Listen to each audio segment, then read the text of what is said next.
we learn how to play our instrument, it is really important that we learn how to take proper care of it so that it can last us a long time. Every single time you play, after you disassemble your bassoon back into its case, there are 3 important steps you should follow each time.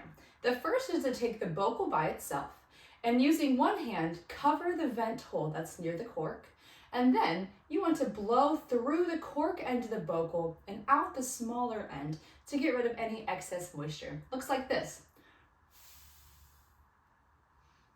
Once that step is complete, you can set your bocal down carefully, and the next part of your bassoon that we need to clean is the boot joint.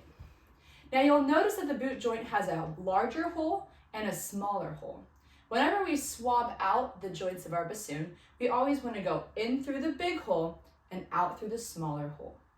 So you're going to want to take the larger of the 2 swabs you have in your care kit. You'll notice that there are lots of weighted beads on this swab. And you're going to want to first thread it through the larger hole of the boot joint, all the way down to the bottom. Now, this is the tricky part. Your boot joint has a U at the bottom of it. And what we want to do is angle the U of the boot joint so that the swab is going through the larger hole into the smaller hole. Then flipping the boot joint upside down, we will start to shimmy the swab out the smaller hole like this. Then you'll take this end of the swab and gently pull it all the way through until both sides of your boot joint are clean. You'll then set that swab out to dry, place your boot joint back in the case, and the one other joint that needs to be swabbed is our wing joint. Remember, this is the smaller of the long joints, and you can tell by the key that is here, that is our whisper key pad, that this is indeed the wing joint.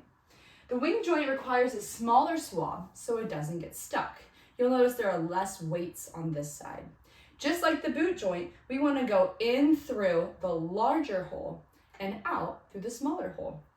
So taking the weighted end of the wing joint, making sure that there's no knots within the swab, I'm going to thread the weight into this hole all the way down until see it come out the bottom like this, and then carefully pull the swab all the way through the wing joint.